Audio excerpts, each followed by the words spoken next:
So, the year 2014 is becoming a more and more fleeting memory, but before we can properly bid this year adieu, we need to dispense with my yearly countdown of my top 10 favorite films. Now, this was a really tight race. I had to leave off a bunch of movies that I really enjoyed just to get it down to 10. So without further grandstanding, let's hop on in, shall we? Number 10, Box Trolls. Russian animation house Laika is quickly becoming home to some of the very best in criminally underrated stop-motion animated movies. In 2012, they gave us the Great Paranorman, and 2 years later they managed to top themselves creatively with the wonderfully unique Box Trolls. Based on a children's book by Al Snow, the movie follows Eggs, the human boy who's lived amongst the trash-collecting and believably dangerous Box Trolls. How did he come to be in their company? Well, that's the big mystery of the movie, but it's far from the most interesting aspect. You see, the trolls are hunted by Mr. Snatcher, in a brilliant villainous turn from Ben Kingsley, a red hat who desperately wants to be a white hat at all costs. This movie plays around with a lot of themes, and classism is a big one. The White Hat's leader has a daughter voiced by Elle Fanning, who's something of a box troll fangirl. She agrees to help Egg save his adopted family and uncover the mystery of what happened to his old one. Box Trolls is the best kind of animated movie, one that both kids and adults can enjoy equally, but for different reasons. It's also a love letter to stop-motion animation with an amazing cast, great score, stellar design work, and a gonzo finale that you just have to see. Number 9, 22 Jump Street. Writing-directing powerhouse duo Lord and Miller had a great year in 2014. I honestly had a super hard time deciding if I wanted to put Jump Street on the list or the Lego Movie. Both are brilliant works of metafiction in their own right, but the second in the Jump Street movies is something worth celebrating. A good comedy sequel that might actually be better than its predecessor in many respects. The movie finds dim-witted cops Schmidt and Janko back again to solve another mystery, only this time they get sent to college, where everyone keeps telling them the key to solving this mystery is just to do everything like they did in the last movie. Ice Cube and pretty much everyone else from the first movie returns in more beefed up and substantial roles. There's also a ton of great smaller cameos from beloved funny people like John H. Benjamin. 22 Jump Street is a movie that defies every comedy sequel convention, and at times even comes damn near close to being subversive for a film that's being pointed at a more dude bro type audience. It's also yet another important milestone in the evolution of Channing Tatum as an actor. 2014 was a damn good year for him between Foxcatcher and some really good comedy work. I hope he can keep up the good work, and I hope when we inevitably get 23 Jump Street, I hope it lives up to the work done in this movie. Number 8. Dawn of the Planet of the Apes. 2014 was one of the best years for science fiction movies in a long time, from Snowpiercer to Edge of Tomorrow, but for my money, the one that stands head and shoulders above them all is the sequel to Rise of the Planet of the Apes, a movie that may very well have been too deep, too engaging, and too morally complex for the summer blockbuster season it was released into this year.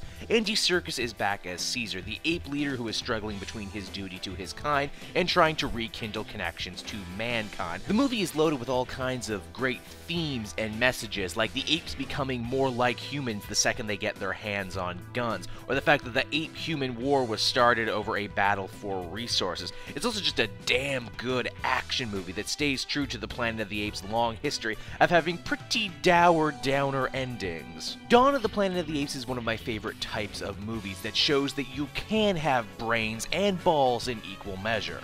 Number 7. The Grand Budapest Hotel. So, I've never exactly been a super fan of Wes Anderson. Oh, I've liked plenty of his movies, but I never quite caught the fever until this movie. Hotel might actually be one of the most Wes Anderson-y type movies ever made, with its beautiful color palette, excellently quirky characters, laser focus whimsy, and almost superhuman attention to detail. Ralph Fiennes plays Gustav, the hilarious hotel concierge, who begins a friendship/mentorship of Zero, the hotel's new baggage handler. Together, the two men get involved in a crazy, madcap adventure set against the backdrop of the beautifully historic hotel, loomed over by the impending threat of World War II. To call the movie quirky would be an understatement. It's incredibly quirky from start to finish. It's also just an absolute joy. There's this real sense of nostalgia that permeates through the whole movie. It's an infectious feeling, one that really helps you get into the mindset of Gustav, and maybe even Wes Anderson himself by proxy. If you've never taken the Wes Anderson trip, then you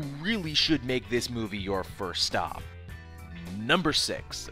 Life Itself. 2014 had no shortage of truly great documentaries, from the Edward Snowden piece Citizen 4 to Jodorowsky's Doom, but for me personally, the one that really struck a chord with me was the moving, heartfelt documentary that chronicles the life and times of film critic Roger Ebert, right up until the moment of his death. It's a portrait of a man who did so very much to legitimize the idea of criticism as entertainment, a man who without most of us online probably wouldn't have jobs today. An amazingly resilient man who continued to work even after losing his lower jaw to cancer, something that would have stopped most other people dead in their tracks. But even more than any of that, we truly get to know his family and loved ones for whom his life so impacted. It's a powerful story about a man who loved movies just so damn much that he worked and wrote right up until his death. It's a movie about art and legacy, and it left me deeply touched. Even if you never cared for the guy who gave thumbs up or thumbs down, I dare you to not at least feel something when watching this. Number 5, Guardians of the Galaxy. So for those of you who didn't know, my day job is as a critic / personality for a comic book themed YouTube channel, the Comic Book Cast, and there are times when I feel maybe just a little bit obligated to include a superhero movie on my end of the year list somewhere, while also attempting to try and save face in front of my more hoity-toity film friends out there. Luckily for me this year, none of that was a factor, because Guardians of the Galaxy was not only a great comic book movie, it was also a blockbuster that shattered all expectations and delivered one of the finest, funniest, and most enjoyable space adventures since the original Star Wars. Guardians is a party from start to finish, with such memorable characters that have already begun to burrow their way into the pop culture subconscious and our lexicon. Chris Pratt just oozes charisma. It's very rare we get to see such a star in the making, but we see his transformation from TV funny man to leading man in the span of the movie's runtime. It's also a pretty damn big evolution for James Gunn too, going from weird underground filmmaker to writing and directing one of the biggest box office draws of the whole goddamn year. A movie based on some super obscure, super untested characters. And how could I possibly forget the soundtrack? Some of the 70s very best are given the chance to live again and reach new, young, fresh ears of this generation, a generation in desperate need of them. Guardians is just a good time of a movie, period. Number 4, The Raid 2. The original Raid film was on every action junkie's mind because of its explosive and over-the-top fight scenes. The sequel, to put it as plainly as possible, outshines the original in every way possible. This one might very well be the best damn action movie I have ever seen in a very long time, and I get the feeling that's not gonna change anytime soon. Picking up exactly where the last movie left off, Super Cop Rama sees himself being sent in undercover to break up a criminal syndicate. But while this movie has far more in the way of story than the original Raid did, none of it really matters because the real star is the bone-cracking Penchat Salat fight scenes. People fight each other, they fight in groups, they fight with weapons, and when that's not enough, the freaking cars start fighting each other. So much of the Raid 2 really needs to be seen to be believed. It is a non-stop action thrill ride, and I know that word gets thrown around a lot, but I really do mean it here. And I have no idea what they're gonna do to top it in part 3, but I cannot wait. Number 3, Nightcrawler. A movie that seeks to examine America's fascination with violence and misfortune, all through the eyes of Louis Bloom, a clearly mentally disturbed man who has just taken a job as a freelance cameraman in LA. A job that lets him indulge the darker sides of his personality. Was Louis always this way before taking the job, or did the job make him worse? These are the kinds of questions that the movie asks. Jake Gyllenhaal turns in a career-redefining performance that reminds us of all the best parts of Drive and Taxi Driver. Writer-director Dan Gilroy paints a scary and stunning picture of the news industry in the 21st century. The movie also just so happens to ooze 70s style. It feels like an exploitation movie of that era, yet still very much feeling like something that was made in the here and now. It's also a very small and character-driven piece that doesn't need any big action scenes or set pieces to really hook you in. This is all about Louis, his descent into the heart of darkness, and all the people that he ends up trapping in his web and dragging down with him. Shocking in all the right ways, Nightcrawler is a must-see. Number 2, Gone Girl. What starts as a sick and twisted little whodunit story quickly evolves into something much more. Ben Affleck plays a man whose wife has gone missing, and he quickly becomes the #1 suspect. From there, I honestly don't want to spoil too much because there's such a swerve in Act 2 that changes pretty much everything.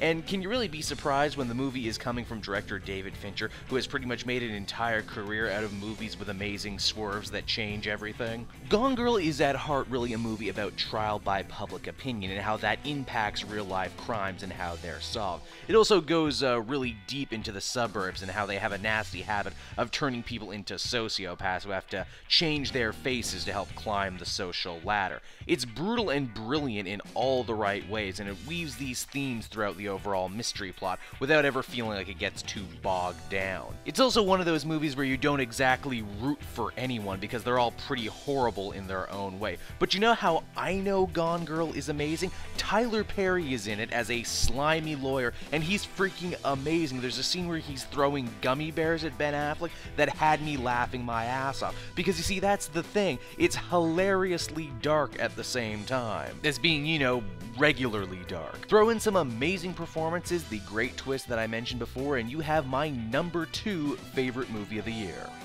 And my pick for #1 movie of 2014 is The Interview. Okay, so this might seem like an odd choice, and after I explain myself, you might think I wasted a spot or I'm trying too hard to be cute. Well, hear me out first. The Interview is honestly pretty much a middle-of-the-road, middle-brow comedy satire brought to us by Seth Rogen and Evan Goldberg, meant to come out as counter-programming on Christmas. Yet despite all of that, the movie ended up being one of the most talked-about things of 2014 period. And honestly, you would be hard-pressed to find a single film that was more influential than this one.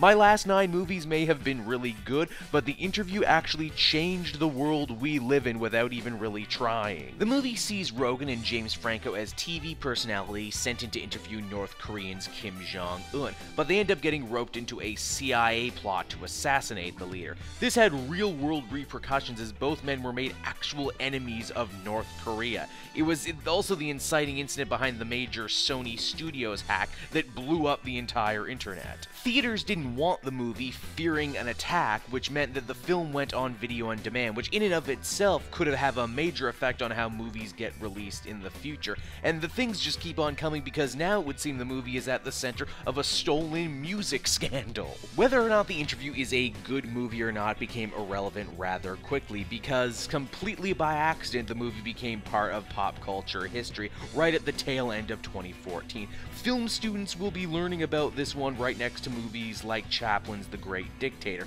and that, if nothing else, I think earned it the coveted #1 spot. But, you know, hey, if you're not into stoner comedies, maybe you should see The Drop with Tom Hardy. It was James Gandolfini's last movie, too, so there's that. Thanks for watching, everybody.